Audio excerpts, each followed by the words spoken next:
Okay, so you ready to dive in? Absolutely. Let's do it. Awesome. So today we're tackling some seriously big questions, and Yeah. these all came straight from your notes. So we're going to be exploring stuff like the nature of Jesus's mission, Yep. the reasons behind creation itself, and even, get this, even taking a guess at what Jesus might have looked like.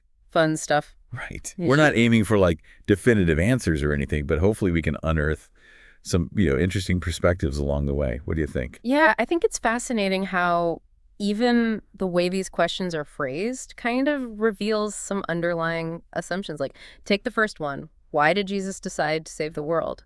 It already presumes that the world needed saving, right? And that Jesus made a conscious decision to do so. That's true. And we throw around that phrase saving the world all the time, but Yeah. your notes bring up some different interpretations of what that saving even means. Right. Some sources, they're all about salvation through like actions and good works, while others are totally focused on faith as the key. It's like there are different currencies of salvation. Yeah. Some with immediate impact, others, playing out across a lifetime or whatever. Mhm.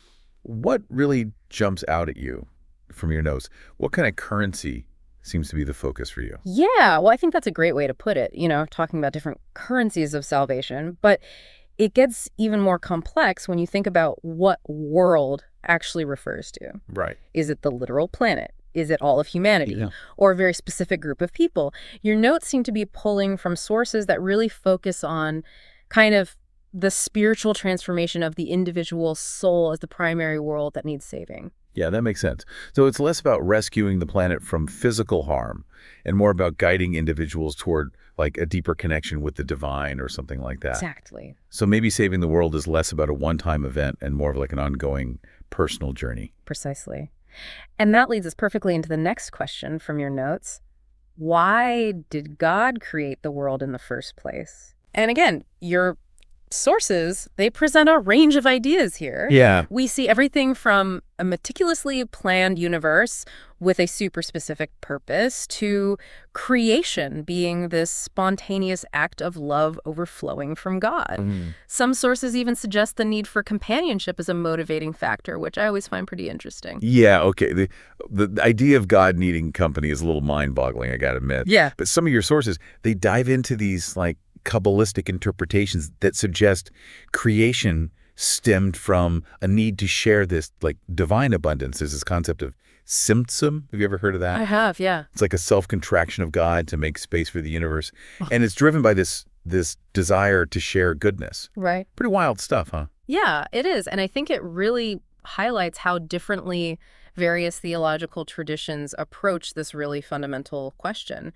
But regardless of the specific motivations that we attribute to God, I think just contemplating the sheer vastness and complexity of the universe, a universe that we're a part of, it's a really awe-inspiring experience. Totally, totally. Mm. And speaking of awe, let's switch gears to something maybe a little more tangible. The question of Jesus's appearance. It's fascinating how, despite there not being any physical descriptions of Jesus in most texts, we have all these artistic interpretations. Exactly. And those interpretations are often much more reflective of the artist's culture and time period than anything else.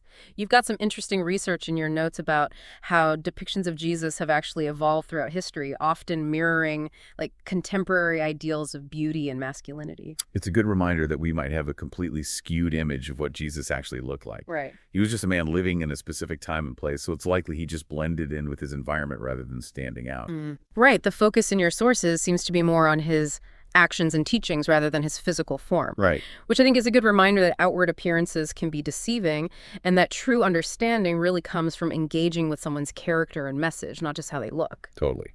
So to recap our deep dive today, we've explored the diverse interpretations of saving the world and acknowledged that it might be less about some grand rescue mission and more about these individual spiritual journeys.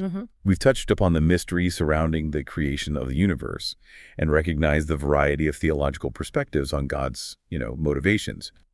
And we've also challenged the common perceptions of Jesus's appearance, shifting the focus from physicality to his lasting impact on the world. I mean, that's a lot for one deep dive, don't you think? Yeah, absolutely. If I could leave you with one final thought, it would be this. One question sparked by what we talked about today, would you ask to gain a deeper understanding of these topics? Hold on to that question and let it guide your continued exploration. That is fantastic advice. Keep those questions coming, and thanks for joining us on this deep dive. Till next time. See you next time.